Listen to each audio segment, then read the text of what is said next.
Paz ao coração de todos, esse é o Meditações Diárias, com Euler Oliveira, psicólogo, pedagogo, pastor na Igreja Bíblica Novo Tempo.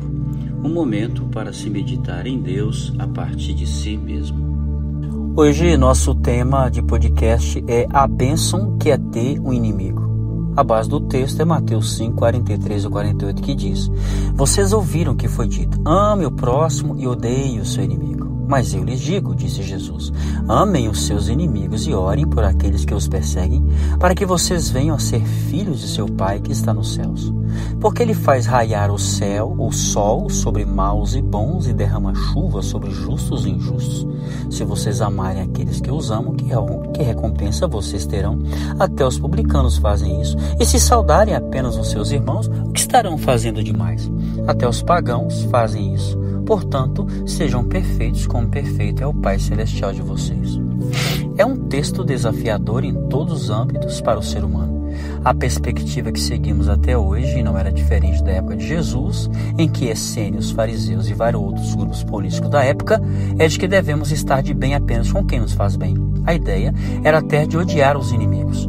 Na perspectiva que Jesus traz no Sermão da Montanha, modifica o paradigma que delineava as relações sociais daquela época. Note que Jesus faz um corte, como o novo Moisés. Aquele do Antigo Testamento dá ênfase no amor ao amigo, ao que me faz bem. Mas quando Jesus diz, eu, porém, vos digo, há uma mudança de ação de como se postar frente ao inimigo. Me parece importante pensar no segundo mandamento que Jesus preconiza, em que diz, amar ao próximo como a ti mesmo. Quero aqui abrir um pequeno parêntese para trazer a discussão que essa perspectiva de Cristo não nos desumaniza frente ao inimigo, como se fôssemos passivos na situação, como se tivéssemos de nos diminuir, nos ultrajar, autoflagelar, para dar vazão ao inimigo na atitude de demonstrar amor. Alguns filósofos, como Nietzsche, por exemplo, criticam o cristianismo por transformar todos em rebanho, tirar a existencialidade em prol de algo só no futuro. Viver uma vida horrível, desumana, de Marte, para apenas no além poder ter usufruto de uma vida melhor.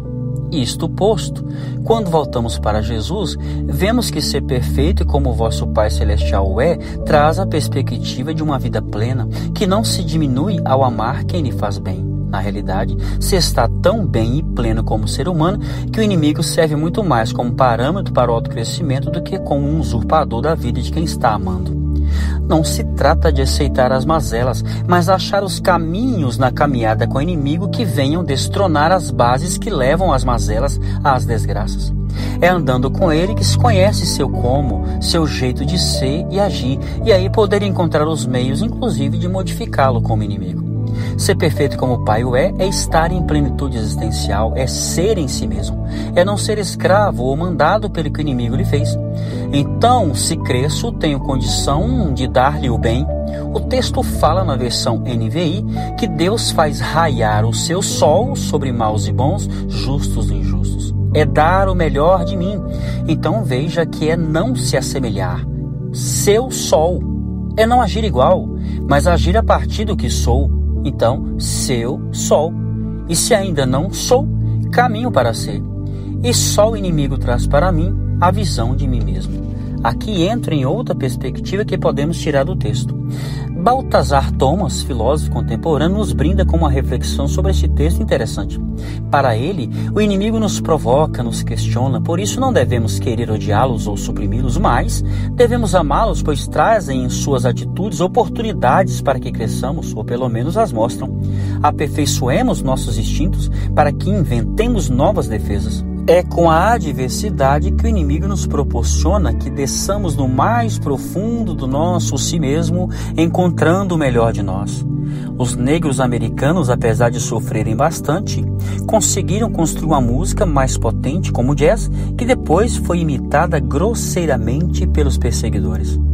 É preciso lutar contra as mazelas, mas achar sua individualidade mais profunda, até para que se consiga erguer e promover a modificação necessária. Cristo assim o faz. Da perseguição de seus algozes, promoveu mudança para a vida humana, mesmo que alguns não consigam ver assim. Assim foi com Gandhi, com Martin Luther King e Mandela. A perseguição aos cristãos na era antiga trouxe força à evangelização, o que promoveu sua vinda até nós. O inimigo tem essa função de provar como estão nossas defesas, se nossas atitudes são suficientes. Então, amar o inimigo não é apenas no viés de evangelizá-lo, mas de aproveitar sua empreita para nos verificar, nos provar, achar nossas próprias falhas para que cresçamos.